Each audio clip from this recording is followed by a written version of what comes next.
Hello, good morning everyone. Welcome on my channel ACM Hemant Kumar. Those who are watching my channel first time, I want to tell you I'm a cost accountant and I'm working as a cost accountant in a manufacturing industry. आज का जो blog है वो related है, मेरे एक subscriber ने कुछ क्वेश्चंस पूछे हैं.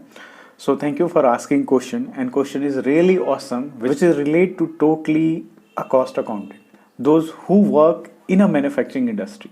सिंपल सी बात है. देखो, बहुत सारे कॉस्ट अकाउंटेंट हैं मिलेंगे आपको जो बड़ी बड़ी कॉर्पोरेट एमएनसीज में काम करते हैं, और जो ऐसे मिलेंगे जो एक मैन्युफैक्चरिंग इंडस्ट्री में काम करते हैं.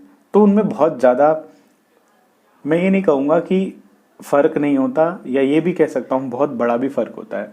जो बड़ी बड़ी एमएनसीज में काम करते हैं, जो गुड़गांव और नोएडा में होती हैं, उनमें और एक मैन्युफैक्चरिंग इंडस्ट्री में काम करने वाले कॉस्ट अकाउंटेंट में बहुत फ़र्क होता है. कभी उनसे आप कॉस्टिंग का सी पूछ के देखना और इनसे कॉस्टिंग का सी पूछ के देखना, तुम्हें वहीं डिफरेंस दिख जाएगा.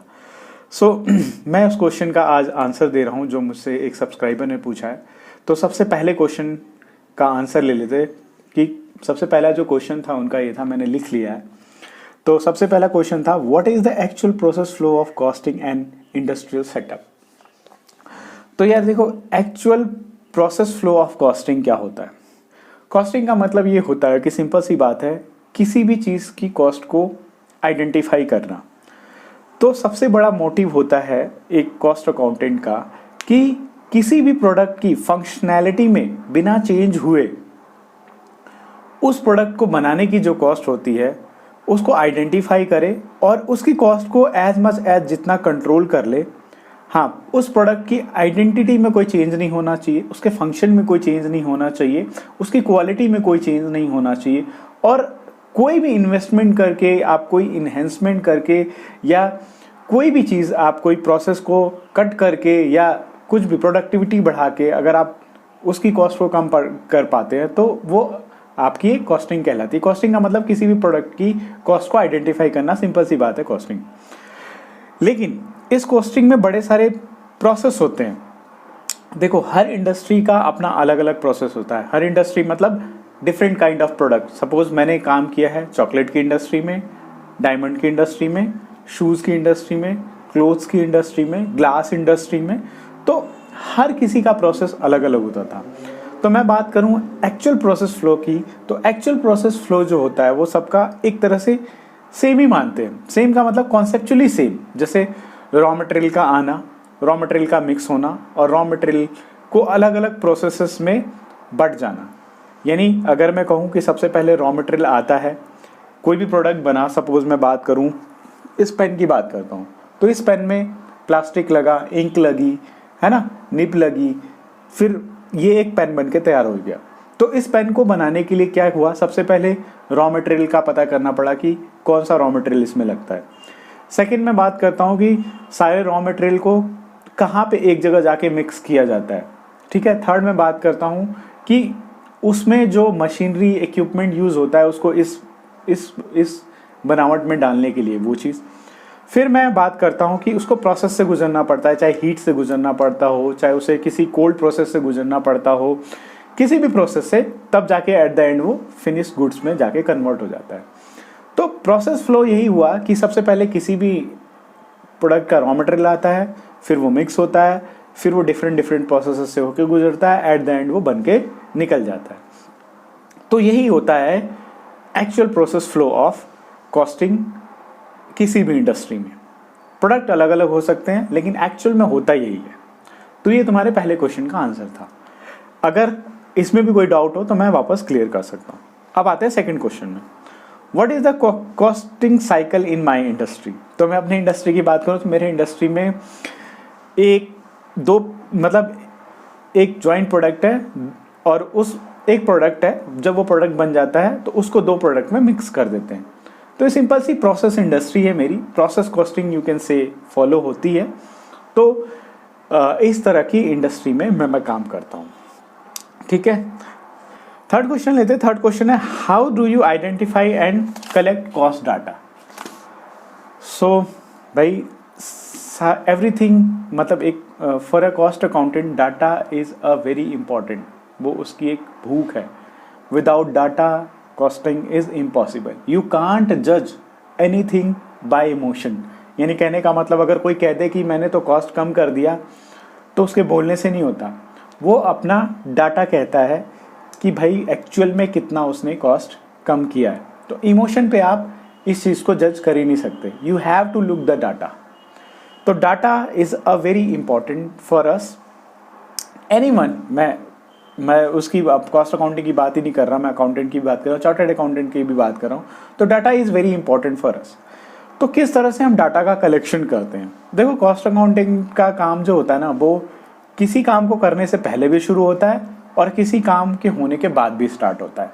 यानी सपोज मैं एक प्लांट लगाना चाहता हूँ इस पेन बनाने का, तो इस पेन बनाने के लिए प्लांट लगाने से पहले मेरे क्या थॉट होंगे? मेरे थॉट ये होंगे कि पेन बनाने के लिए क्या क्या चीज़ों की ज़रूरत पड़ेगी। तो पहले मैं वो नोट डाउन करूँगा, प्लास्टिक, निब, इंक, देन किस तरह की मशीनें इसमें इन्वॉल्व होती हैं। तो प्राइमरली आपके पास कुछ नहीं होता, यू आर ज़ीरो। बट कैसे कलेक्ट करते हो? आपके पास एक इंडस्ट्री में बहुत सारे डिपार्टमेंट होते हैं। सैंपल डिपार्टमेंट होता है, D&D बोलते हैं, मतलब डिज़ाइन एंड डेवलपमेंट बोलते हैं। फिर होता है आपका प्रोक्योरमेंट डिपार्टमेंट, जो आपको मटेरियल परचेज करके देता है, जिसको MM डिपार्टमेंट बोलते हैं। फिर होता है आपके पास अलग डिपार्टमेंट, जैसे स्टोर हो गया, एक्सेट्रा एक्सेट्रा, बहुत सारे डिपार्टमेंट होता है। तो प्राइमरली सबसे पहले क्या होता है कि हम डिज़ाइन एंड डेवलपमेंट डिपार्टमेंट के पास जाते हैं और बोलते, या वही बोलता है कि मैंने एक ऐसा पेन डिज़ाइन किया है जिसमें ये चीज़ें लगेंगी। तो फिर प्रोक्योरमेंट डिपार्टमेंट के पास जाते हैं कि भाई ये चीज़ें लगनी है, इसका रेट हमें दे दो। तो हम उनसे क्या करते हैं, उस मटेरियल का रेट ले लेते हैं। सैम्पलिंग डिपार्टमेंट बोलता है एक पेन बनाने के लिए ये चीज़ें इतनी इतनी लगेगी। तो रेट लेके हम उसको, मतलब जो भी है पर पीस के हिसाब से उसकी कॉस्टिंग को कैलकुलेट कर देते हैं। जो डाटा मैंने कलेक्ट किया वो डाटा ना तो ERP में था, मतलब कहीं स्टोर नहीं था, वो मैंने हर किसी से अलग अलग कलेक्ट किया। ठीक है, इधर कई बार तो गूगल भी सर्च करना पड़ता है, कई बार हमें वेंडर के पास फ़ोन करके भी पता करना पड़ता है इसकी कॉस्ट क्या है, कितनी है। तो इस तरह से करके प्राइमरली डाटा कलेक्ट होता है, एक बजट बन जाता है कि भाई इस पेन को बनाने का एक बजट ये है। जो डाटा इकट्ठा हुआ उस डाटा को हम उसी डाटा के अकॉर्डिंग, अगर 100 पीस हमें बनाना है तो 100 पीस के अकॉर्डिंग हम परचेज करना शुरू कर देते हैं। जब परचेज करते हैं तो वो धीरे धीरे डाटा, जो भी सॉफ्टवेयर आप चलाते हो, टैली हुआ, वॉट एवर इट इज़, वो उसमें स्टोर होता है।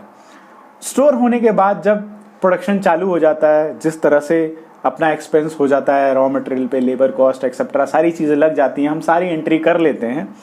तो आफ्टर दैट जब प्रोडक्शन फिनिश हो जाता है, जब फिनिश गुड बन जाता है, उसके बाद हम फिर डाटा, वो जो अभी अब डाटा हम मार्केट से नहीं, अब हम अपने एक ERP में जो स्टोर हुआ डाटा हम उसको फिल्टर आउट करते हैं, यानी निकालते हैं, एक्सट्रैक्ट करते हैं। फिर हम उस पर वर्किंग चालू करते हैं कि हमने जो 100 पीस का कॉस्टिंग किया था स्टार्ट में कि हमारा इतना लगेगा, वो एक्चुअल में अब कितना लगा, उससे कम है या उससे ज़्यादा है। तो हो सकता है उससे कम हो या हो सकता है उससे ज़्यादा होगा, डेफिनेटली। बट हाँ, एक चीज़ होती है कि इसमें वेरिएशन कितना होना चाहिए। अगर आपकी ज़्यादा एक्यूरेसी है तो 10%, नहीं तो अगर एक्यूरेसी नहीं है तो कितना भी 20%, 25% या कुछ भी, तो मोस्ट एक्यूरेट 10 या 5% के आसपास होना चाहिए। तो कॉस्टिंग डाटा जो होता है वो एक बहुत चैलेंजिंग जॉब है। अकाउंटिंग नहीं है कि आपने बिल आया एंट्री मार दी, फिर उसके बाद बिल आया एंट्री मार दी, देखा एंट्री मार दी, देखा एंट्री मार दी, जो जहाँ जाना है वो अपना सेट हो गया। नहीं, एनालिसिस करना पड़ता है पहले और बाद में, कि पहले क्या था और बाद में अब क्या फ़र्क आया। तो इस तरह से हम डाटा कलेक्ट करते हैं और ये करना पड़ता है, रियली यही होता है। तो ये था आपका थर्ड क्वेश्चन कि भाई किस तरह से हम कॉस्टिंग डाटा को कलेक्ट। बहुत चैलेंजिंग होता है, कभी कभी एक दिन लग जाते हैं या किसी चीज़ को पता करने में कि मतलब इसकी कॉस्ट क्या है, वेट करना लॉन्ग टाइम, वेंडर को बार बार फॉलोअप करना, तो लगता है टाइम, तो बहुत चैलेंजिंग है। अब आते हैं फोर्थ क्वेश्चन में। फोर्थ क्वेश्चन है एन ओवरव्यू और step by step guide different function of a cost accountant performance in his job routine. मतलब भाई यही है, मेरे को तो ये समझ आ रहा है कि एक कॉस्ट अकाउंटेंट अपने जॉब रूटीन में क्या क्या करता है, नहीं एक्चुअली उसकी रिस्पॉन्सिबिलिटी क्या होती है। देखो, मैं एक बात बताता हूँ कि हम पढ़ते हैं अपना जो भी सिलेबस, अगर आप एक अच्छी जॉब में जाते हो जो आपके प्रोफाइल में होती है तो आपको वही चीज़ें एप्लीकेबल करने को भी मिलती है। बट आप अगर सही जॉब में नहीं हो तो आप मल्टीपल काम करते हो। देखो अपना तो जो नाम ही है CMA कॉस्ट, मतलब कॉस्ट मैनेजमेंट का मतलब हम मैनेज भी कर सकते हैं, अकाउंटेंट का मतलब भैया देखो अकाउंटिंग का हम भी कर ही सकते हैं। तो प्रेजेंटली मेरा जो जॉब है वो हर काइंड का है, एवरीथिंग, मतलब मैं सब में इन्वॉल्व हूँ, decision making as well as आप अकाउंटिंग की बात कर लो वो भी, और अगर कॉस्टिंग की बात कर लो तो वो तो है ही है, तो वो तो मेरा प्योर डोमेन ही है। तो कहने का मतलब ये है कि भाई एक कॉस्ट अकाउंटेंट अपने रूटीन जॉब में बहुत कुछ करता है, उसको ऑडिट भी करना पड़ता है, उसको किसी भी प्रोडक्ट की कॉस्टिंग भी निकालनी पड़ती है, उसको रिव्यू करना पड़ सकता है, वेरिएंस एनालिसिस तो होता ही है कि जो तुमने एक्चुअल में डिसाइड किया था, जो बजट में डिसाइड किया था और एक्चुअल में क्या हुआ वो तो करना पड़ता ही है। तो है मतलब आपके पास टास्क बहुत सारे हैं करने को, डिपेंड ऑन कि आप किस तरह की इंडस्ट्री में जाते हैं और कितना सीख पाते हैं। तो ये है मतलब एक जॉब रूटीन। जॉब रूटीन में आप कह सकते हो कि मंथ एंड करना, मंथ एंड होना यानी मंथ एंड करना, दिस इज़ मतलब आप बहुत ही मैसिव टास्क है। यानी आपका जो महीना जब ख़त्म होता है यानी 30th तारीख आती है तो उस पूरे महीने में आपने क्या क्या किया, कितना प्रोडक्शन हुआ, क्या सेल्स हुई, पर यूनिट कॉस्ट अलग अलग सेगमेंट में कितनी आई, raw material per unit cost कितनी आई, लेबर पर यूनिट कॉस्ट कितनी आई, उस लेबर में भी डायरेक्ट कितनी आई, इनडायरेक्ट कितनी आई, ठीक है, एडमिन कॉस्ट कितनी आई, कौन सी कॉस्ट ज़्यादा वेरी कर गई, उसका रीज़न क्या था, क्यों वेरी कर गई, इलेक्ट्रिसिटी इतना क्यों कंज्यूम हो गया, डीजल इतना क्यों कंज्यूम हो गया, अनयूजुअल क्या रॉ मटेरियल कॉस्ट क्यों बढ़ गई, तो उसमें देखो कि किस रॉ मटेरियल का जो परचेज था वो इस महीने ज़्यादा महंगा हो गया, इस वजह से बढ़ गई। तो there are so many things. Routine कुछ भी नहीं है, आपको इन्वॉल्वमेंट है कि आप कितना काम में अपने आप को इन्वॉल्व रखते हो। तो रूटीनल बस वही होता है कि आपको मंथली जो रिपोर्ट फिक्स की होती है, आपने अपनी यानी कॉस्ट शीट देनी है, या फिर आपको सेल्स रिपोर्ट देनी है, सेल्स एनालिसिस देना है, प्रोडक्शन एनालिसिस देना है, एक्सपेंस एनालिसिस देना है, कॉस्ट सेंटर एनालिसिस देना है। तो ये सारे रूटीनल जॉब होते हैं, बट उसके अलावा बहुत सारे ऐसे जॉब होते हैं जो रूटीन में नहीं, कभी भी आपके पास टपक जाते हैं। तो ये है सारा एक कॉस्ट अकाउंटेंट का जॉब। अब आते हैं 5वें पॉइंट पे। 5वां क्वेश्चन ये है, what SAP followed in your job, what SAP followed in your job. तो किस तरह की SOP फॉलो होती है। SOP मतलब स्टैंडर्ड ऑपरेटिंग प्रोसीजर। तो SOP की बात करूँ तो मैं एक कंपनी में, MNC कंपनी में भी जॉब किया हूँ जहाँ पे SOP फॉलो होती थी। तो SOP का एक्चुअल मतलब क्या है और SAP का एक्चुअल मतलब क्या निकाला जाता है। भाई SOP वो होती है किसी को काम करने का तरीका। वैसे मैं अपने बता दूं, मेरा कोई SOP नहीं है, ना मेरे यहाँ कोई SOP फॉलो होती है। अगर एक आदमी अपना रिस्पॉन्सिबल है किसी काम को करने का के लिए, तो उसके लिए कोई SOP की ज़रूरत नहीं है। SOP होती है गधों के लिए कि भाई आपको पहले क्लिक करना है स्टार्ट पे, फिर क्लिक करना है एक्सेल पे, फिर आपका एक एक्सेल खुलेगा, फिर उसमें जाना है न्यू पे, फिर ऐसे कर करके बहुत सारे स्टेप लिखे रहते हैं। क्या इतना नहीं आता? तो SOP क्या होता है? SOP सिर्फ एक काम को करने का तरीका होता है कि ये काम ऐसे ऐसे करना है। SOP वहाँ अप्लीकेबल होती है जहाँ पे बहुत सारा मेसी वर्क होता है। किसी डेडलाइन को अचीव करने के लिए आपको पता है कि अगर ये काम मुझे 30 मतलब मंथ एंड पे कर ही देना है 30 तारीख को, तो उसको निपटा दो। उसके लिए SOP बनाने की ज़रूरत नहीं है, बस वो पर्सन रिस्पॉन्सिबल होना चाहिए कि 30 तारीख को ये काम कर देगा। ठीक है, SOP का मतलब ये है कि आप SOP फॉलो करोगे तभी वो काम कर सकते हो, अदरवाइज़ वो काम नहीं होगा। तो अगर आप रिस्पॉन्सिबल हो तो आपको ज़रूरत नहीं है SOP की। और SOP वाली इंडस्ट्री में मैं एक बात बताऊं, सिर्फ वो क्या होता है कि आपको रट्टू तोता बना देते हैं। SOP सिर्फ इस काम के लिए होना चाहिए, किसी कॉम्प्लेक्स काम को करने के लिए एक ईजी वे होता है। जैसे बहुत ह्यूज सॉफ्टवेयर है, बहुत ह्यूज कोडिंग है, बहुत सारी चीज़ें हैं, तब आप SOP फॉलो कर लो कि इसको ऐसे करना था, ऐसे करना था, ऐसे करना था। तो किसी भी मशीन को चलाने के लिए जैसे पहले होता है कि इस मशीन का ये बटन दबाना है, वो बटन दबाना है, ये बटन दबाना है, ये बटन दबाना है, तो वो SOP में पूरा लिखा होता है। इसको 15 सेकंड तक होल्ड करना है, इसको 20 सेकंड तक होल्ड करना है, इसको 30 second, 30 minute, what ever it is, वहाँ पे काम आती है। बट ऐसे हम जैसों के जॉब में तो मेरे ख्याल से SOP इतना रिलेवेंट नहीं करती। मैन्युफैक्चरिंग में तो नहीं करती, बट बड़े बड़े MNCs में SOP होती है। मैंने SOP पे भी काम किया हुआ है, SOP इवन बनाई भी हुई है। उसमें स्क्रीनशॉट चिपकाना कि भाई ये एक्सेल है, ये शीट ऐसे खुलती है, फिर इसमें ये डाटा यहाँ फील्ड होता है, ये डाटा वहाँ फील्ड होता है, फिर अगर ये रेड हो जाए तो इसका मतलब ये कि तुम्हारा डाटा कहीं गलत है, अगर ये ग्रीन हो जाए तो मतलब ठीक है, गो हेड भाई, आगे आगे का काम कर लो, वो डाटा उससे लेना है, वो डाटा इससे लेना है।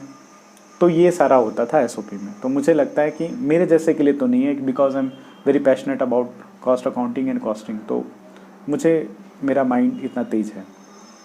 तो ये था एसओपी, मेरे यहाँ तो कोई एसओपी नहीं है। Okay, now comes to last question, any suggestion for CMA fresher और getting into costing profile in manufacturing section. हाँ, ये मैं ज़रूर कहना चाहूँगा कि मैंने बहुत सारी स्टूडेंट्स को ऐसे देखा है जो कॉस्ट अकाउंटिंग पढ़ रहे होते हैं या सीएमए का कोर्स कर रहे होते हैं, बट उनको ये नहीं पता एट द एंड कि जॉब कहाँ करनी चाहिए।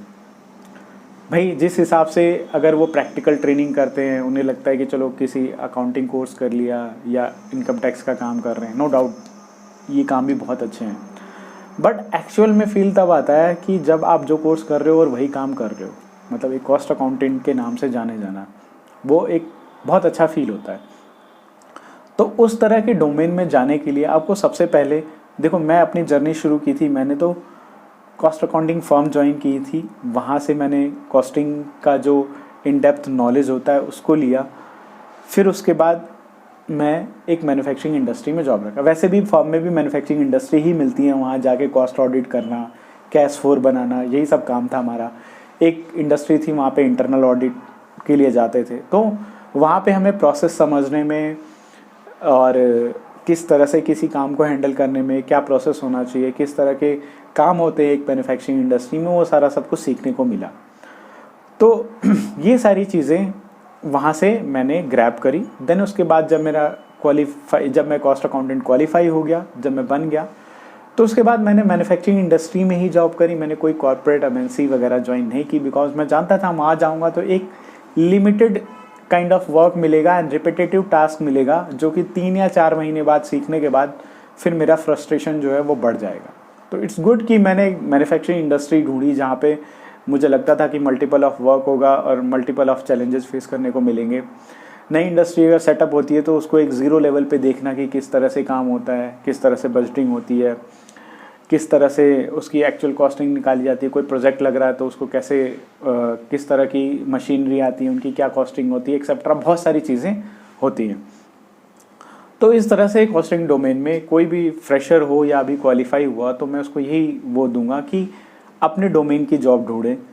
और अगर मतलब रिज्यूमे में कोई हेल्प चाहिए तो I can do it definitely, कि मतलब किस तरह का रिज्यूमे प्रिपेयर करना चाहिए एक फ्रेशर को, और या 1-2 साल अगर एक्सपीरियंस है, अगर उन्होंने कहीं काम किया है बट वो कॉस्टिंग डोमेन में जाना चाहते हैं तो किस तरह की मतलब प्रोफाइल को चूज़ करना चाहिए, और या किस तरह की जॉब आती है उनके पास, तो उसको रीड करके मतलब ये बता सकता हूँ कि ये कॉस्टिंग डोमेन का है या नहीं, सीखने को मिलेगा या नहीं मिलेगा, वो मैं कर सकता हूँ, बिकॉज इतनी नॉलेज तो हो गई है। तो इस तरह की मैं हेल्प कर सकता हूँ।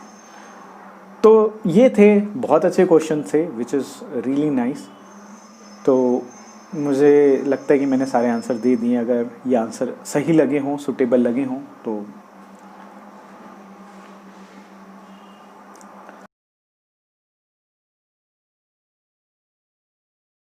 तो ये थे 5 क्वेश्चन के आंसर। तो अगर इसमें कहीं लगता है कि और क्लैरिफिकेशन चाहिए या फिर कुछ मैंने अगर मतलब अनसेटिस्फाइड हो इस आंसर से या जो भी है, तो आप प्लीज़ कमेंट कर देना एंड ज़रूर शेयर करना। जितने भी कॉस्ट अकाउंटिंग का कोर्स कर रहे जो स्टूडेंट हैं, उनको एक डिफरेंट काइंड का एक्सपीरियंस शेयर मतलब एक्सपीरियंस मिलेगा, क्योंकि मैं कोई ट्यूटर नहीं हूँ और मैं हमेशा एग्ज़ाम तो देखो होते रहेंगे, जैसे हो जाने वैसे हो जाने। एग्ज़ाम की प्रिपरेशन करते रहो, वो तो ऑब्वियसली जिस डेट पे एग्ज़ाम होगा वो तो हो ही जाना है। तो मैं बस वो प्रैक्टिकल एक्सपीरियंस शेयर कर सकता हूँ कि क्या होता है जॉब लाइफ, किस तरह की जॉब होती है या इसमें कैसे ग्रोथ करनी चाहिए। तो और कोई मतलब ऐसे सजेशन लाइक किसी भी जॉब में, जैसे बहुत सारी चीज़ें, जैसे देखो अकाउंट्स में क्या होता है, सीएमए वगैरह में क्या होता है कि भाई एएस पढ़ो, बैलेंस शीट बनाओ, उसी हिसाब से फाइनेंशियल रिपोर्टिंग करो, वो एक अलग चीज़ हो गई। लेकिन यहाँ पे जब ज़रूरत पड़ती है, जब बंदा पूछता है कि यार ये वाली कॉस्ट डायरेक्ट में आएगी या इनडायरेक्ट में आएगी, या यार ये कॉमन कॉस्ट है, इसको मैं कैसे अलग अलग बांटूँ। एक इंडस्ट्री है, वो 10 प्रोडक्ट बना रही है लेकिन उसका ये कॉस्ट तो सेम ही है, ये बंदा चारों जगह काम कर रहा है, इसको कैसे बांटूँ। वहाँ पे बस ये चलाना पड़ता है। तो वहाँ पे ये चैलेंजिंग हो जाता है कि किस तरह से उस कॉस्ट को एलोकेट करो। तो यही सब होता है यार कॉस्ट अकाउंटिंग डोमेन में। तो अगर ब्लॉग अच्छा लगा हो तो please share, likes and subscribe, and please share to all cost account